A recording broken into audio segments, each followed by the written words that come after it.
He was born in Columbus, Ohio, just 50 miles from the Wright brothers' shop in Dayton. He saw his first airplane at the age of 4. It fascinated him, and he ran to catch it, but it was gone.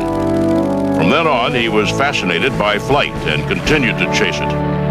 After college, he joined the Army and became a pilot. The chase that began at age 4 was fulfilled. And for the next 40 years, aviation would bring him fame and achievement through a long and glorious career. He was always the best bombardier, best navigator, and best pilot in his unit. He developed the tactics to win wars from the air, then led the way as the Army Air Forces smashed Germany, then Japan on their way to victory in World War II.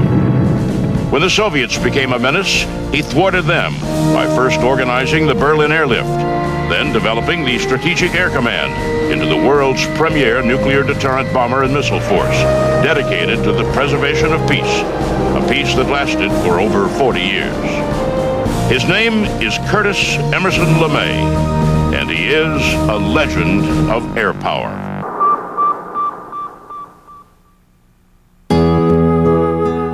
Curtis Lemay was born November 15, 1906, to Irving and Arizona Lemay. His father was a steel worker and sometimes handyman who often was forced to move his family in search of work. Their travels carried them from Ohio to Pennsylvania to Montana to California and back again. While in California, young Curtis and the rest of his family visited the Panama Pacific International Exposition in San Francisco.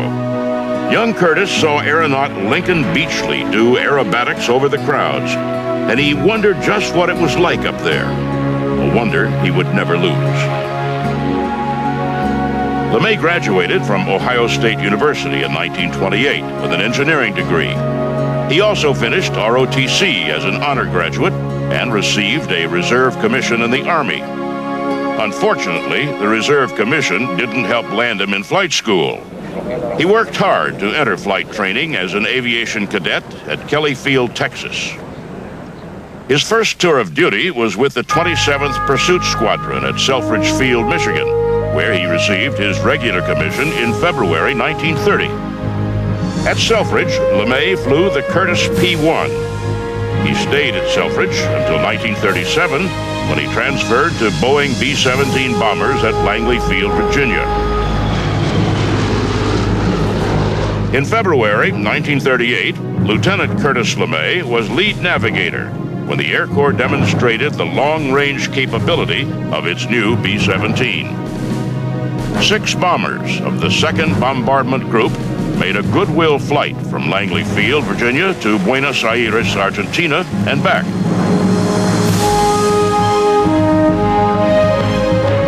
General Hap Arnold awarded the group the McKay Trophy for the most meritorious flight of 1938, and Lemay was there.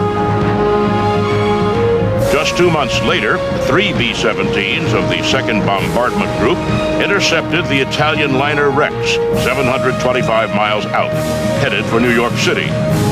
The Air Corps demonstrated that it could intercept an enemy fleet threatening the United States at vast distances, long before they became a threat. Once again, the lead navigator was Lieutenant Lemay. Just prior to World War II, Lemay, assigned to Ferry Command, pioneered ferry air routes over the South Atlantic to Africa and over the North Atlantic to England, routes that would be used constantly once the war began. Lemay then took over the 305th Bombardment Group, trained them in California, and took them to England in the fall of 1942. He gained the reputation as a tough commander, the Iron Eagle. But no matter how tough, he was fair and made sure his crews were well taken care of. Lemay once commented, "I don't mind being called tough. In this racket, it's the tough guys who lead the survivors." Curtis Lemay was an individual who had very high standards that he held himself to, and he held the people that worked for him to. He was fair. He was uncompromising in his pursuit of quality, in his pursuit of performance. He had a reputation for being abrupt, He was a man who was very performance-driven and very goal-oriented and very results-oriented. He was uncompromising in the way that he viewed his own performance and the performance of those who worked for him. He trained his crews hard and prepared them well, and through them he developed new formation tactics. These tactics greatly improved defensive protection for the bombers from fighter attack. The tactics also improved the group's bombing accuracy and effectiveness.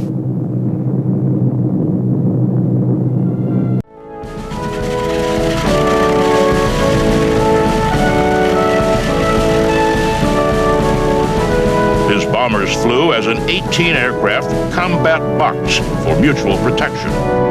They all dropped their bombs when leads were dropped, so that the bombs fell in a tight grouping, known as synchronous bombing.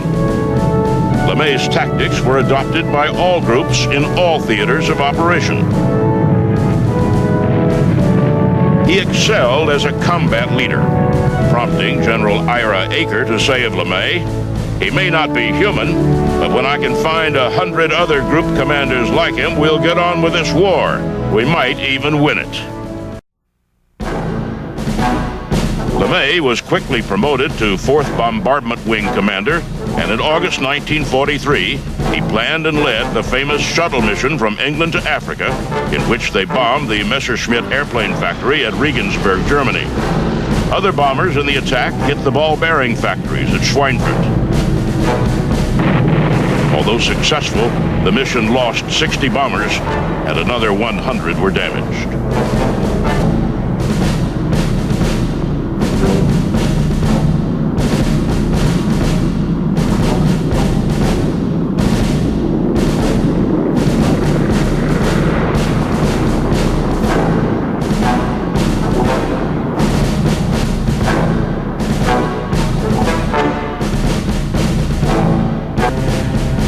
A month later, Lemay became the 3rd Bombardment Division commander, making him the youngest major general in the Army.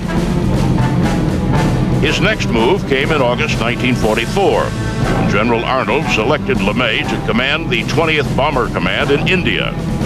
It was time to take the war to mainland Japan, and Lemay planned to do it with the new Boeing B-29 Superfortress.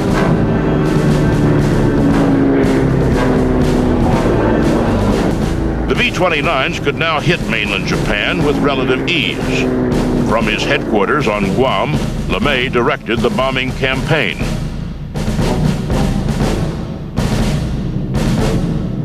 Initially, Lemay used the European tactic of high-altitude flights with high-explosive bombs against targets in Japan.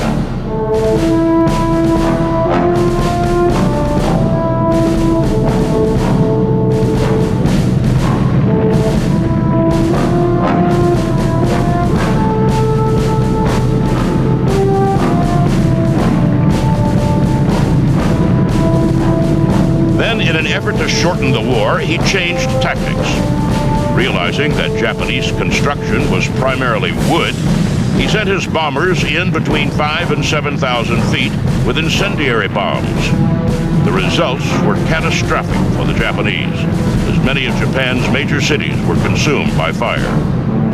Unbelievably, the fires did not bring the unconditional surrender intended.